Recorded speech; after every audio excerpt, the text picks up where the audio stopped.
चौथी बात यह है कि असम्बली के इंतखाबात होने जा रहे हैं और मजलिस इत्तेहादुल मुस्लिमीन ने ये फ़ैसला लिया है कि मगरबी बंगाल में हुमायूं कबीर साहब की जो पार्टी है उनके साथ मजलिस इत्तेहादुल मुस्लिमीन एक अलायंस करेगी और मजलिस के उम्मीदवार उस अलायंस का हिस्सा बनकर हम मगरबी बंगाल के इलेक्शन में हिस्सा लेंगे। हमारी कोशिश यही है कि मजलिस इत्तेहादुल मुस्लिमीन को मजबूत किया जाए, हमारी आवाज़ को मजबूत किया जाए, हमारे नुमाइंदे मुल्क के कोने कोने में कामयाब होकर बेबाक तरीक़े से ऐवान असम्बली में गरीब और मज़लूम आवाम की आवाज़ को उठाए।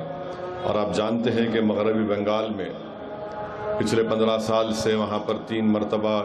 के वज़ीर आला हैं मोहतरमा ममता बनर्जी साहिबा। आपको जानकर हैरत होगी और ताज्जुब होगा कि क़रीब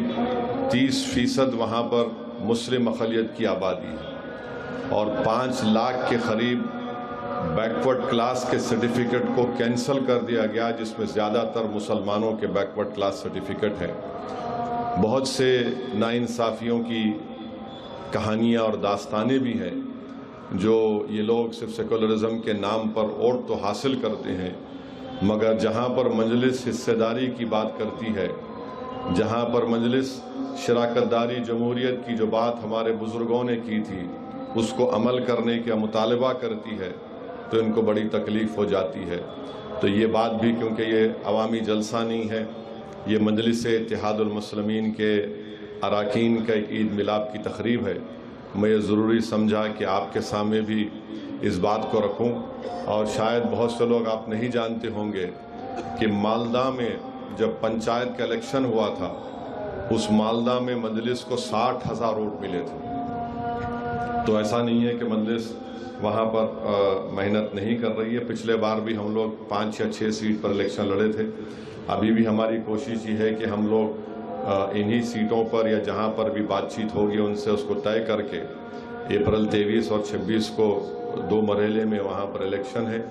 तो ये हमारी कोशिश होगी और आप अल्लाह से दुआ भी करिए कि हम लोग अपनी इस कोशिश में अल्लाह हमको कामयाब और कामरान करे और मगरबी बंगाल के असम्बली में भी मजलिस इत्तेहादुल मुस्लिमीन के उम्मीदवार जैसे कि मैं सो रहा हूँ तो पिताजी को जगाना है मुझे, तो वो डायरेक्ट उठाने के बजाय, और हिंसा की परंपरा मेरे यहाँ नहीं थी सौभाग्य से, तो वो क्या करते थे कि उस कमरे में आ जाएंगे या बाहर से गुजरेंगे और चौपाई बोलेंगे, प्रात काल उठिके रघुनाथा मात पिता गुरु नावही माता।